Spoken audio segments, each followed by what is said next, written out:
Ahoy, ahoy, everyone. Welcome to the DCL show, the show where we help you navigate the waters of Disney Cruise Line.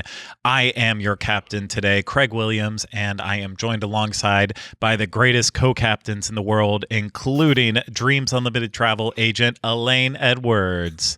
Hi, friends. As well as DCLfan.com senior editor Jackie Gailey. Hi, everyone. Well, hello, everyone. We have a very exciting episode for you. Just very recently, Disney Cruise Line listened to me complain about when are we going to get more information on the next ship, and they said, okay, we heard you. We'll release it. And that's right, they did. So now we know that Disney's third ship in the Triton class will be the Disney Destiny. We know the theme, and that's not a lot, but that's what we have. And so, of course, we're going to spend time speculating and arguing more about this ship. But before we get to that, I want to remind you this is brought to you by Dreams Unlimited Travel. If you like our content and you want to support us, book a vacation through Dreams Unlimited Travel. It costs you no extra money, and you get the support of one of the awesome Dreams Unlimited travel agents. So head over to dreamsunlimitedtravel.com today for a free, no obligation quote. And this is also brought to you by our Patreon supporters. If you want to learn how to get more exclusive content from the Diz team, head over to patreon.com/DizUnlimited today. Okay, the Disney Destiny, like I said, this kind of came out of nowhere. I mean, I'm sure there was a plan in place for Disney Cruise Line and saying, hey, the ship's going to be delivered at this point in time, so we need to start getting it out there. But literally, the last time we recorded, when we were talking about 2025 releases, I posed the question saying, like, if this ship is going to be coming soon, are they going to, like, start saying something? And it did not take very long at all before we got all of the details. So the name of the ship, the third Triton class ship joining the Disney Wish and the Disney Treasure, is the Disney Destiny, and its theme, heroes and villains. So we'll talk about some of the properties that are featured on here, but right away I have to ask the panel, what do we think about the name Disney Destiny? Are we vibing with it as well as the theme, heroes and villains? Is it working? Let's start with you, Elaine. Well, I was very surprised when they said Destiny, because this entire time I've been calling it the Imagine. I even called it on the Imagine on that last show that we did, when Craig was saying we haven't heard anything. And I was saying, yeah, the Imagine. And so when we got this announcement that it's the Destiny, I'm like, why have I been calling it the Imagine the whole time? So I went down the Google rabbit hole, and I think a lot of people thought it was going to be the Imagine because there were several items that Disney had all of the names, all of the ships on it, and it would have Wish, Treasure, Imagine. So did they change the name of the ship?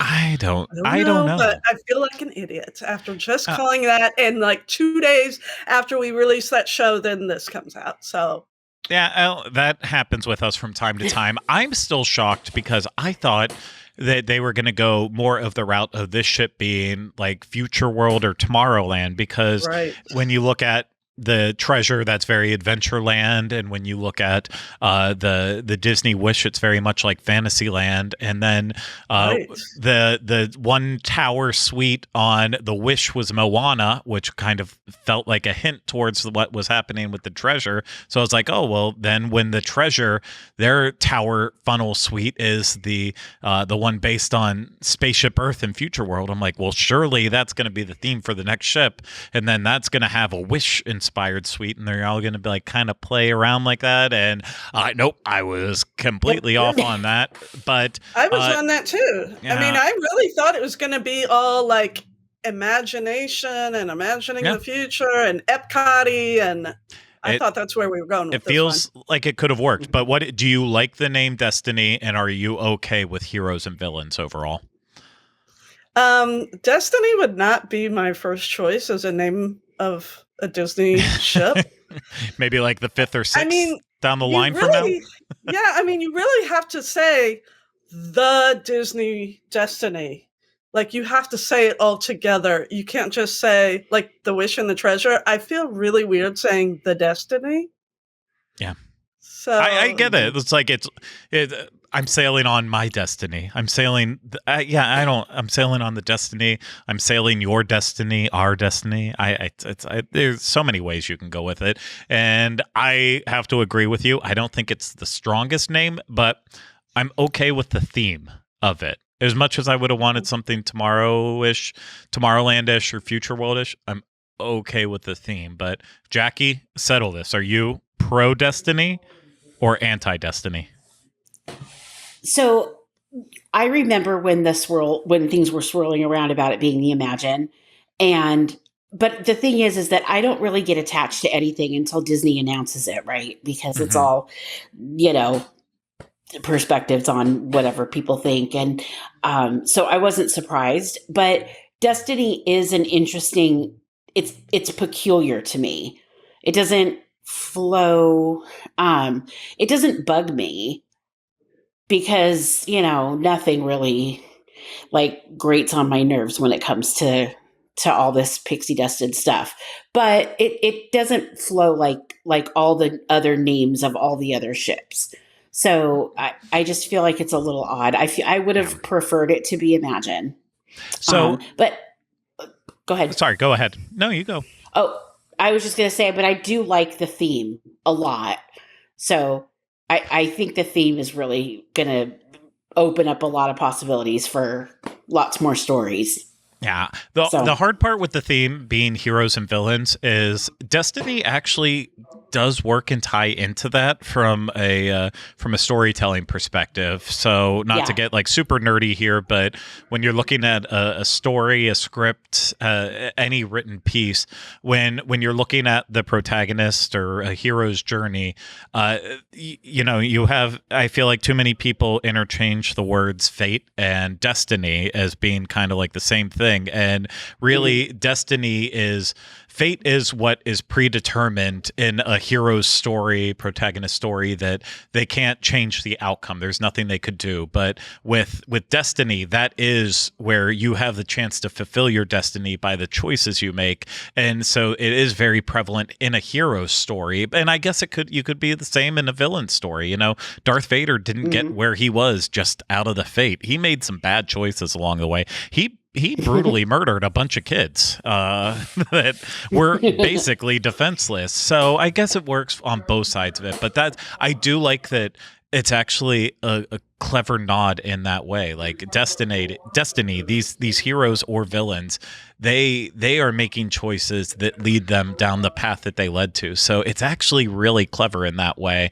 It just, to me, besides the alliteration with the D's or whatever word that is, where you have the double consonation, it works with that, but not necessarily alliteration. Alliteration. That's what I'm never confident in, if it's alliteration or if it's, because there's the one where vowels sound the same, or there's the ones where consonants have that same sounding thing. I don't know. I'm not an English major. You guys should have figured that out about me the first time I opened my mouth on a podcast 11 years ago.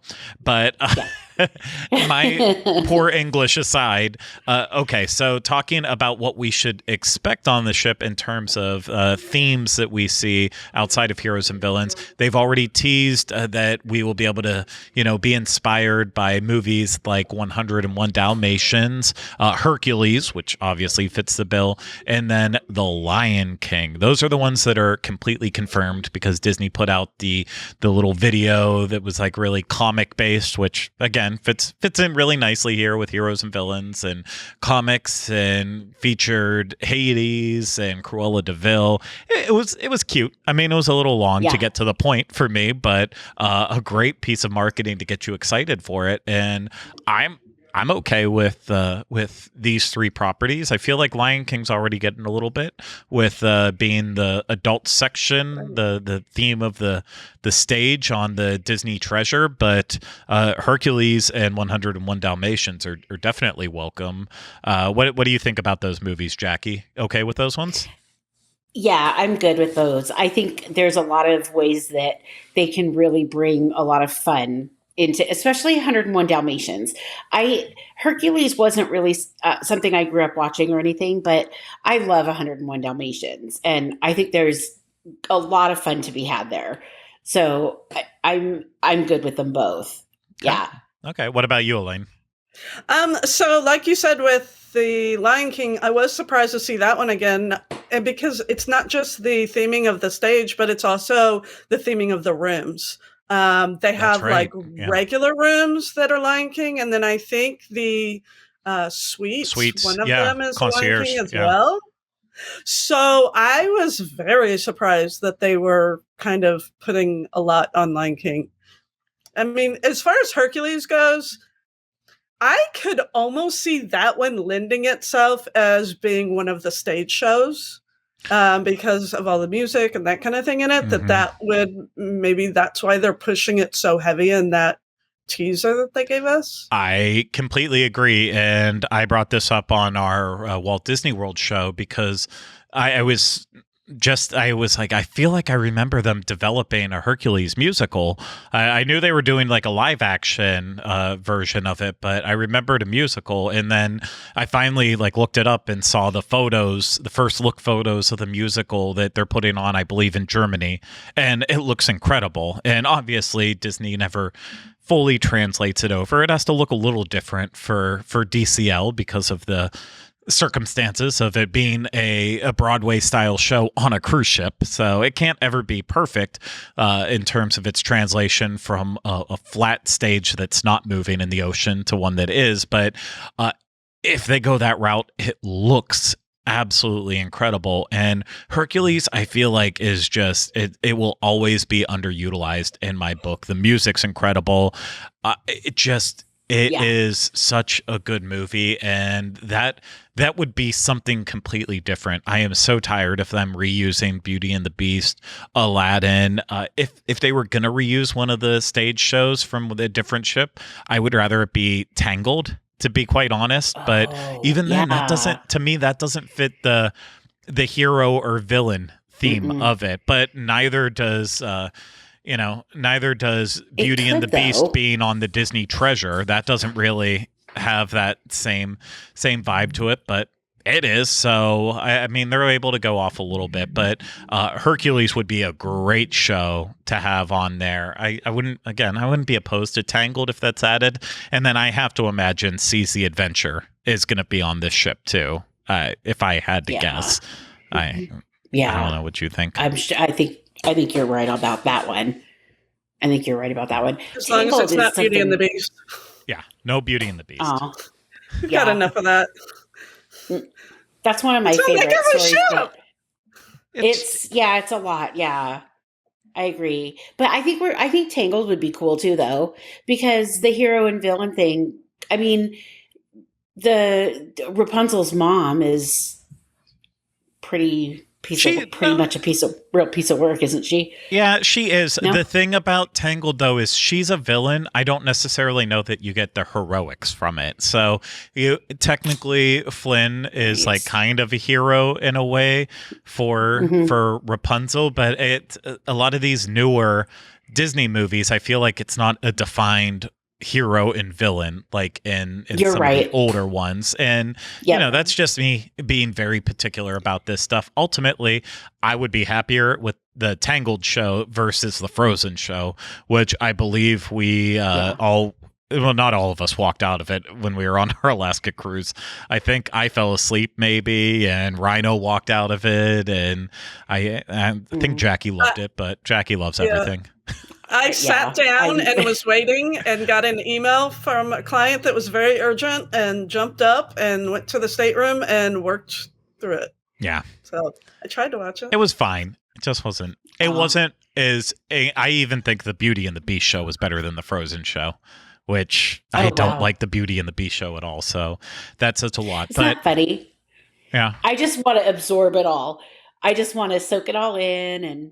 I wanted to watch it. I really did want to, because I like Frozen, and I really did want to watch it, but I got called away to work. I get it. So in terms of the Grand Hall, I don't know how to feel about this. Obviously, we don't know anything yet, but I'm so excited for Hercules to be utilized, hopefully as a stage show, that I don't think they would use it as a stage show and then also as the grand hall space is like the statue in that theme. Any ideas on, with it being heroes and villains, what you would like to see for that space? Would you be okay with it being Marvel even if they went that route? Then that's what I was trying to figure out. Is what would, I mean, there is such a mix of and they've said that it's going to be classic Disney, Marvel, Pixar. It's going to be all of it.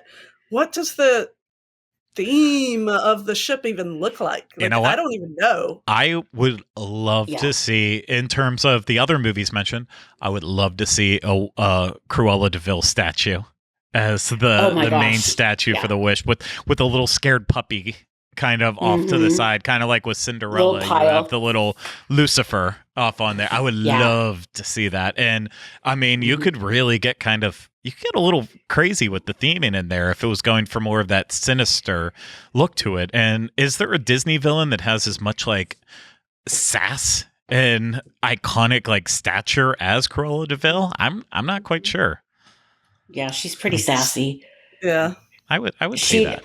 That'd be cool. I'd like a little pile of puppies. Yeah. A little pile of puppies with her. But those are just the ones that we actually know about. Beyond those movies being represented, there was, at the comic teaser that I was talking about, that little video, at the very end, they showcased a hallway and showed off some of the doors. And on the doors were little icons. And these icons included the Haunted Mansion wallpaper on one door, the Black Panther, Spider-Man, then a skull and crossbones that gave off a Pirates of the Caribbean type vibe, as well as then Edna Mode's kind of silhouette face. Now, everyone jumped immediately to, this is what is the reveal for what to expect for the rest of the ship. And while I don't think that's incorrect, I'm also not as on board with other people getting like super heavy into the speculation, because I think a lot of it is straightforward.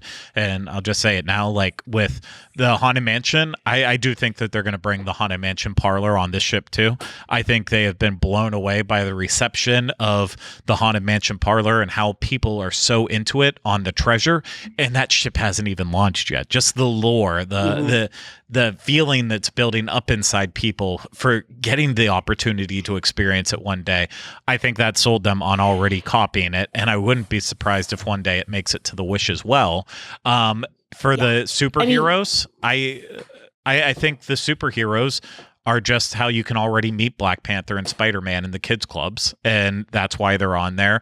With Pirates of the Caribbean, if it's a sailing Caribbean cruises, they're going to have Pirates Night. So I think that's that. And then it's safe to say that the Hero Zone, or Incredibles, whatever it's called, in the Incredibles playground area with the basketball courts and how they do the inflatables, it's safe to say that they're going to bring that back for this ship as well too, since they're all replicas.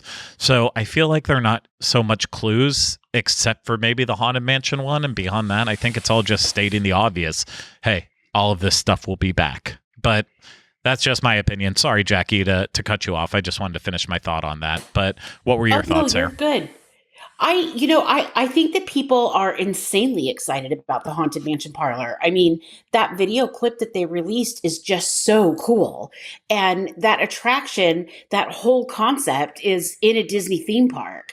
So I think that the fan base for something that is brought to real life that's based on a Disney theme park is just the coolest thing ever. I mean, I'm so excited about that. Like, it's really cool to think that there's going to be a space that we can walk into that's going to feel like we're in the actual Haunted Mansion attraction. So I would love if they brought it to two ships, because why not?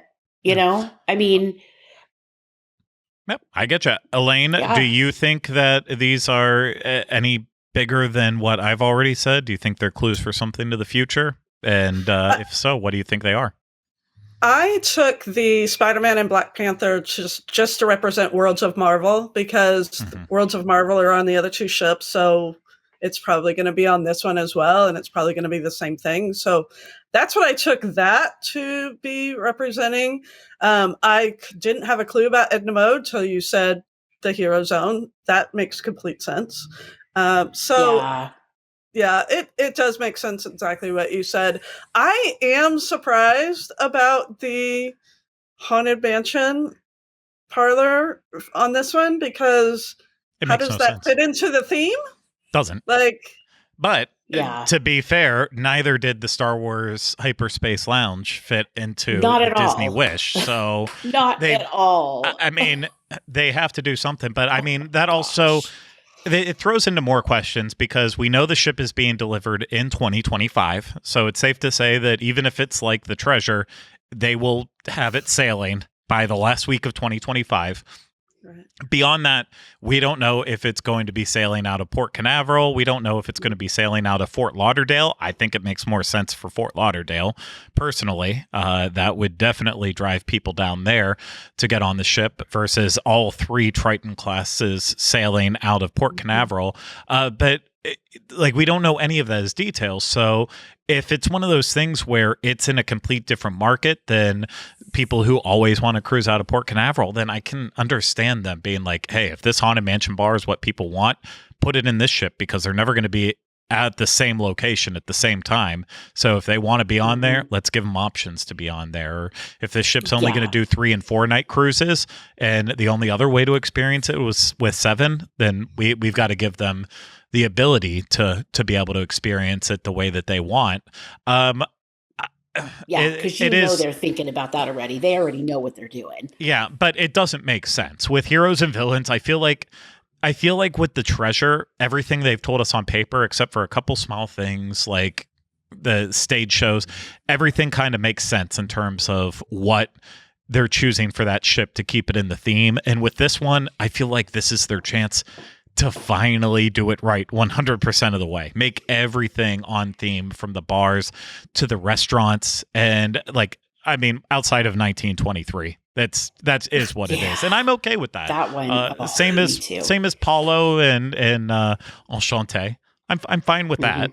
You can have little exceptions here and there, but I don't know. I don't necessarily want Haunted Mansion on there unless it's really knock your socks off in a big way. But if you really want to make a case, the one place the Star Wars Hyperspace Lounge would make sense is on this ship, which right. Is this going to be another ship where the only Star Wars that you can experience is in the kids club?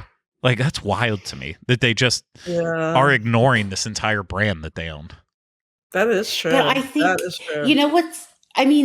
The thing is Star Wars, when I think about what they do with Star Wars, just in the parks too, and with the Galactic Star Cruiser, it's popular, but for diehard Disney fans, I'm not sure that they want to see all of that on a Disney ship.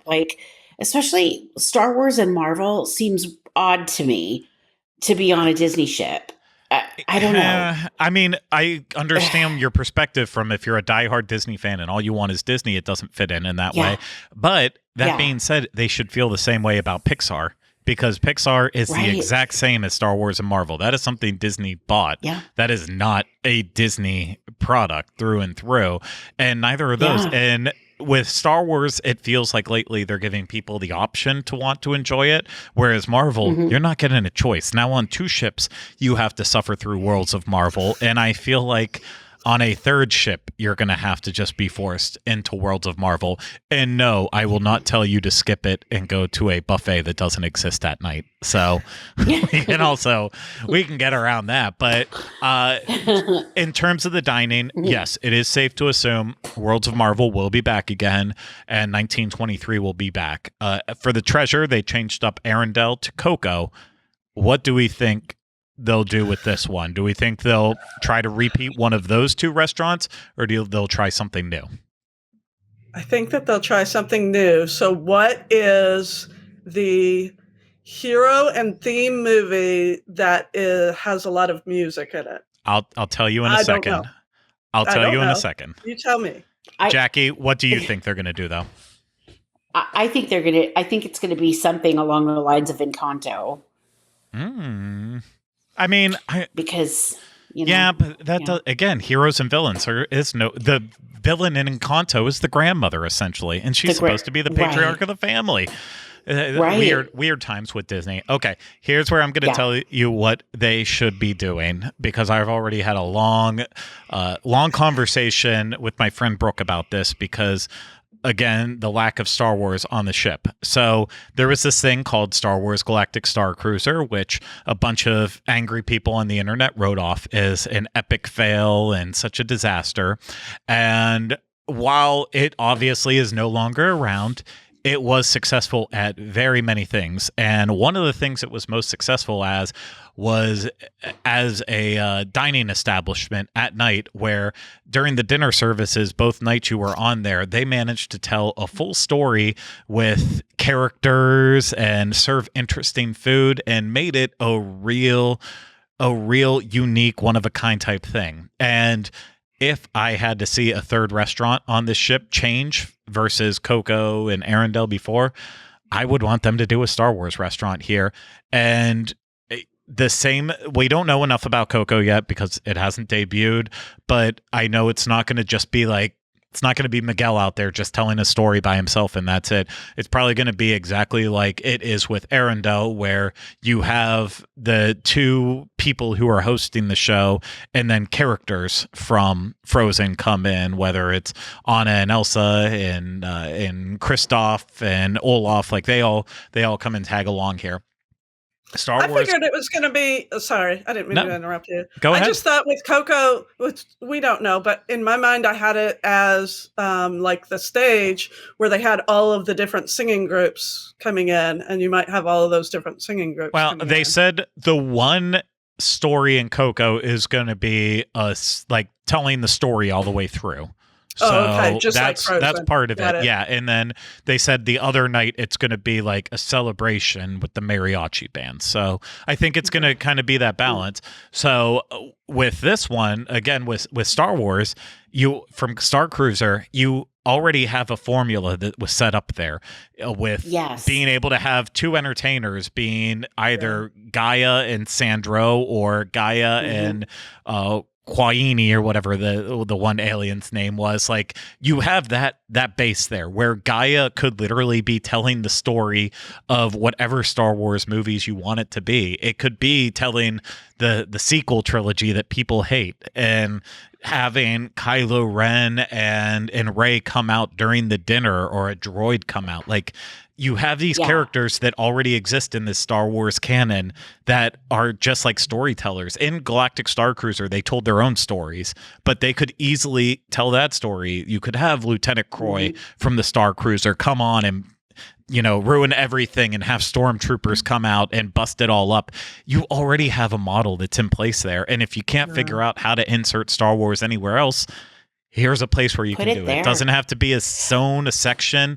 It's already been created. You just have to modify it now to work with that space. And Gaia has original songs. They don't make any sense to people, but it already exists. The music tracks already exist. People can get behind it, and then that also fixes that issue of everyone who said, I wanted to go on Star Cruiser, I could never afford to. I was saving when they closed it. Now you can give them a taste of what they missed out on the Disney Destiny, and it fits in the theme. I would like that to go where the Marvel restaurant is. I feel like a show like that, just only because you didn't see the show. It doesn't work the same. Gaia was at the end on a stage, and everyone sat around, or everyone else was filling up the rest of it. And the thing that always felt weird for me on Star Cruiser is, why is the main character of the show not in the center of the entire room where everyone would be around? And that's exactly how that restaurant is set up on the ship. It would be perfect with, you don't want to put stuff on video screens. The video screen stuff to me is a cheap, outdated concept outside of drawn to life in animators' palette when you actually get to see our little characters walk across the screen. Anything other, or even when it's the the transition from the black and white sketches to coming in color and then ending with the big finale. That if you've never cruised before, I won't ruin it for you. But like, I don't see something like Turtle Talk or Worlds of Marvel. That's a bad use of screens in that way. It's like families who need to watch TV while they eat because they don't want to have conversation. I want to get away from that and go bring the physical back into it. But that's just my opinion. See, and I bet you that's tough. I bet the reason I mean, me, because you guys know that I love me some Fantasyland, right? So I adore the Disney Wish, but for me to have 2 out of the 3 restaurants be, one is full on Marvel and the other one be full on Star Wars, that might be a ship that I wouldn't have to get on if I was honest. And I think that's the beautiful thing is Disney expands her fleet and gets bigger. There should be more bold changes like that. So that way everyone can have anything. For me, if I get on the Treasure and I don't like it, I'm going to be very judgmental about the Disney Destiny. And I'm probably going to be that old curmudgeon who says, let me just stick with the magic and stick with the wonder when I can. And I'm happy on those old small ships that are so outdated but still bring me so much joy. And that's the great thing about Disney increasing its fleet size, is that it's giving everyone an option to find which ship works best for them and which ship they want to call home. And I love that. Not everything should be for everyone. It's try to make as many people happy as possible, but ultimately at the end of the day, will I ever be as happy on the Wish as I am on even the Dream? No, I won't be, but that's okay. It's okay. That's okay. Yeah. Okay. Any other thoughts or expectations you would like to see for this ship, Elaine? My hopes is that for Edge and Vibe, they do, or one or the other, they do it like Descendants themes, because I think that would translate very well. So. Yeah. I don't know enough about those Descendants to really, besides the basic premise that it's the kids of the villains. Like, I understand that, but... they're all like in high school. Yeah, like, and, it's that age. I have to imagine that kids are still watching it and still seeing it, so it feels like it's... Or, you know what, at the end of the day, Disney has never cared necessarally if things were super relevant. Not so if we're putting Lion anyways. King on the ship. Well, it's only 30 years old. Jackie, any last hopes or expectations for the Disney Destiny? Well, I hope it takes the place of an East Coast ship and sends a different ship out to the West Coast. That's what I want. Which ship would you want on the West Coast if you had any of the options available outside? Obviously, the Wish and Treasure is not going over there. Of the 4 remaining ships, since you don't like the Wonder, what do you want out there? Oh, I love the Wonder. You're funny. Then why do you want to get rid of it? No, I don't want to get rid of the Wonder. When I was a kid, there was a Disney ship in downtown Seattle. And I would like that again. When you were a kid, there was a Disney ship in downtown Seattle? There was a Disney ship in Seattle at some point. Yeah. And but you're saying when you were a kid, Jackie, I'm younger than you, and Disney Cruise Line wasn't invented until like 1998. I was 11. Well, maybe I don't remember how old I am. Sorry, I'm not trying to call you out with that. I'm like, no, I know. I don't know how that's possible for that to even exist. I don't know. Maybe it was a fluke thing. Maybe it was a one-time thing. Maybe it was before they had to go out of an international port. I don't know. It was the Big Red Boat. Was it? Yeah. Could it have been the Big Red Boat? I'm not sure. Maybe that was like a Disney tie-in situation. Yeah, I mean, I could. When did you move from Seattle the first time? We moved from Seattle in 2009. Okay, so yeah, I have no doubt that at some point in time they ran Alaska cruises at some point there. Maybe I don't know. Could they have? I don't know. Now, this is getting really deep now, but I'm like... I know. But that would have mean they would have taken one of the 2 ships, because there was only 2 ships up until 2011. That's when the Dream came online in The 11 Dream. and then Fantasy in 12. So Yeah. would they have pulled a ship to go to Alaska? I sorry. bet it's recorded on the internet somewhere. I'm I going bet it down a is. wormhole as we go. And there's probably people screaming right now, being like, you don't I'm remember sure. when this happened? No, I did not take a cruise until 2013. That was my first Yeah. Disney cruise, first cruise ever. And mine was 2016. So Mine would have been 2017 or 18. I can't remember. It would have been 18. Yeah. 18. Yeah, I don't remember. We're not But all there I yet. know is that when I ride the ferry over to Seattle, there's a cruise ship there. Every once in a while we see one. And I'm like, man, if that could just be a Disney ship. If Yeah. it could just I get that, but they don't need a cruise ship in Seattle and having it in Vancouver, and it makes more sense for Vancouver so that way it's out of country, because then if it's in Seattle, it has to stop every time in Victoria. And as much as you love Victoria and I'd love to see it, I do not want to give up any of the big three in Alaska for Victoria. I want to Alaska if I'm going to Alaska, and Canada's only it's an hour and a half away from Seattle. It's not that far. it's a bit, but it's I mean, it's not bad.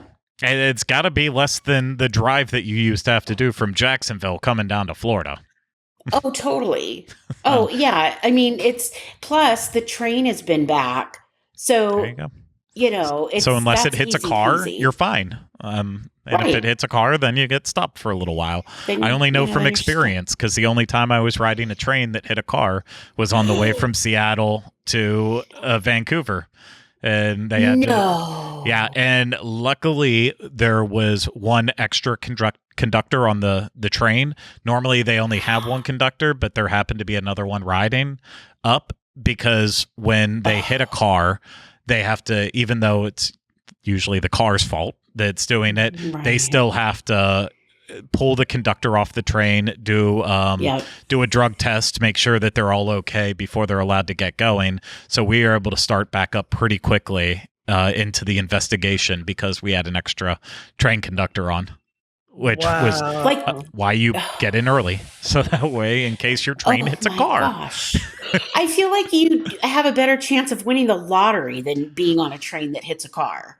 It was pretty wild. The person was okay, Wow. so I can actually be on the bright side of God. this. For the people who aren't, I feel terrible every time I see that in the news. But for ours, it's when is that ever going to happen again? It was it was my first real train ride, Oh my train ride, gosh. and that happened. So pretty Wow. good. Yeah. Oh, wow. You're a lucky ducky.